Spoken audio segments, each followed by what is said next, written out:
I remember when I got pregnant with my daughter, I felt so grateful and so blessed. My life up until that point had been pretty rocky. I'd had a lot of bumps and bruises along the way, and I finally thought that I was turning a corner and God was blessing me with this beautiful gift of a child. And I just said, yes, finally something was going in my way. And then when she was born, she was just absolutely perfect. I had all of these dreams and expectations for her. I thought of all the things that I thought she was going to do.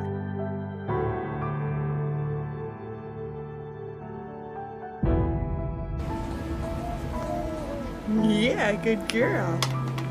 Right after her first birthday, I started to notice her behavior change. She went from, saying map.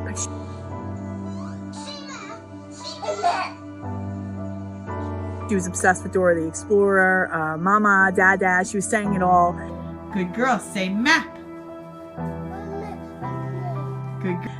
Hit all of her milestones up until that point. She walked at 1. She was eating solid. She just, she looked really good. And then I just remember her, it felt almost overnight or very quickly, where her demeanor just changed. She went from this super happy baby to crying and tantruming and just frustrated all the time. And I remember saying to my mom one day during one of these tantrums, like, where did my happy baby go? But I didn't think anything past it. I think I was kind of not ready to fathom that something could be off, even though maybe the telltale signs were there. Let's try, do you want to do Cheerios? You want Cheerios? You don't want Cheerios, okay. Dressed.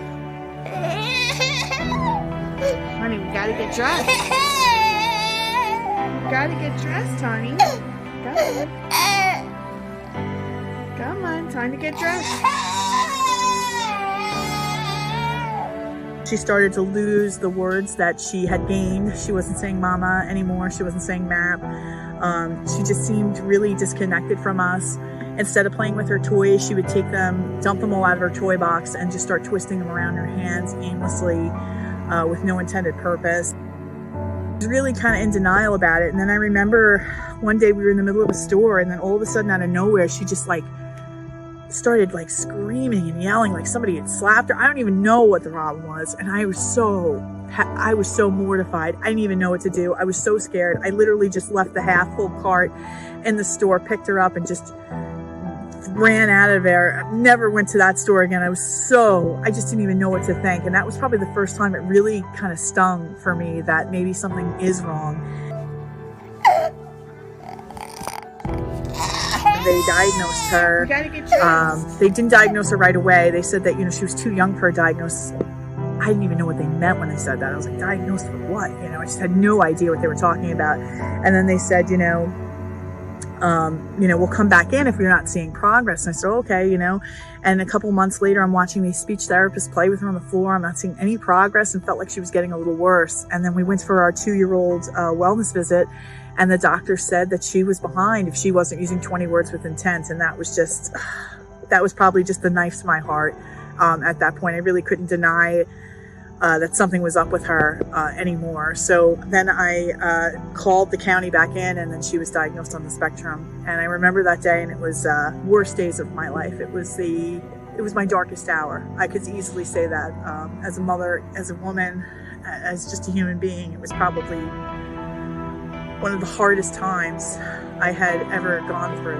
And I remember just being I went from being so happy with God, so thankful, to being so pissed at him for doing this to her and wrecking this beautiful gift he had given me.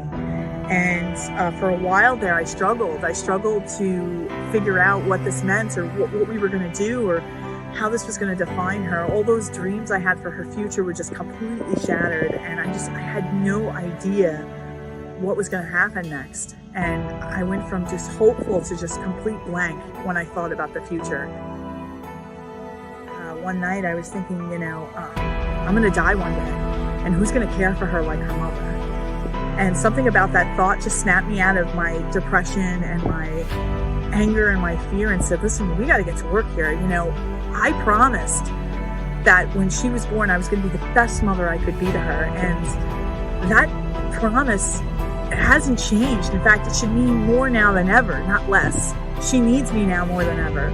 And I didn't know at the time what we were capable of, or what having those changes, that mindset shift for me was going to do.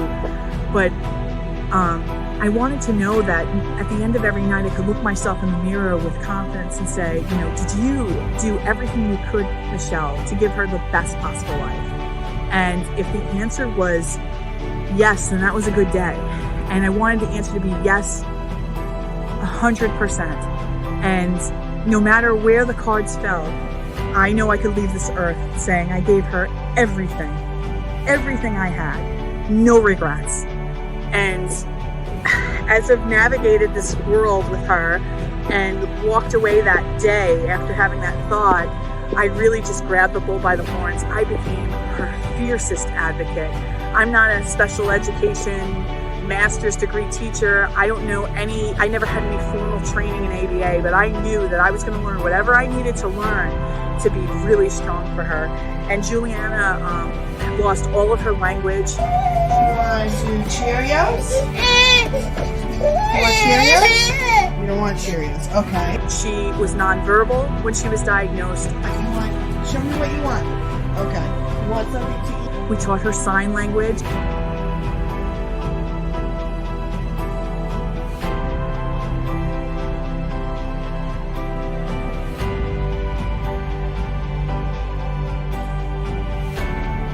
Show me. Juliana, show me. Good girl. Then she went from sign language to word approximations. What? Is that goldfish? Okay, and give us some goldfish. Then she started to speak. Say I did it. She went from the most restrictive preschool environment. She was in a 614, most restrictive preschool, special education preschool environment you could be in. Your name is Liana. Good morning to you. Your name is Liana. And how do you do? Hi, Juliana. To now where she is almost 8 years old. She's in a second grade class in a gen ed school, integrated class with typical peers. She speaks beautifully now. What did you like about the troll experience? I like when they make me look like Poppy. And I like the thing that like touch the paper. She has a personality. She has conversation skills. There's still things that we need to work on, but for the most part, her future went from black to now having possibilities. And none of that could have happened had I not kind of gotten out of my own way and really hit the ground running and started to take action for her. And I can't say that I could do that for every parent I coach, but what I can tell them is I will have them feeling like I did, looking myself in the mirror, you looking at yourself in the mirror and saying, I was everything I could be for her today. I have no regrets. And whatever happens, it happens. It's really for us as parents to know we fulfilled the duty that we promised when we had these children, which was to be the best versions of ourselves, to live, to raise these children. I've helped now hundreds of mothers, coach them one-on-one to do the same things I did, to help them to be strong, to help them to craft plans where we're seeing constant progress. This is what I want to do. I want to give you the chance that Juliana's had. I want to give you every opportunity to give your child that happiness. Dear Juliana, today you are with a day full of happiness moments spent with friends. Many good memories to relive again, and great times. I hope you will never end. Happy birthday, love, James. Nice. Love, James.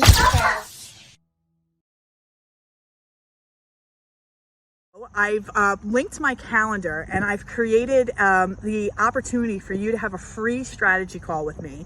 And the purpose of this call is just so I can better understand your story, see where you're at, and see if I can show you the way of starting you on the path of what I did for my daughter. The call is absolutely free. It'll lead you feeling confident that you're talking to somebody, mother to mother, parent to parent, who knows exactly what you're going through. I hope you give me the honor of speaking to you. Click below, fill out the application, pick a date and time. I'm so honored to have your time and to have shared my story with you. I want to hear more about yours. Let me support you. Kisses, everybody.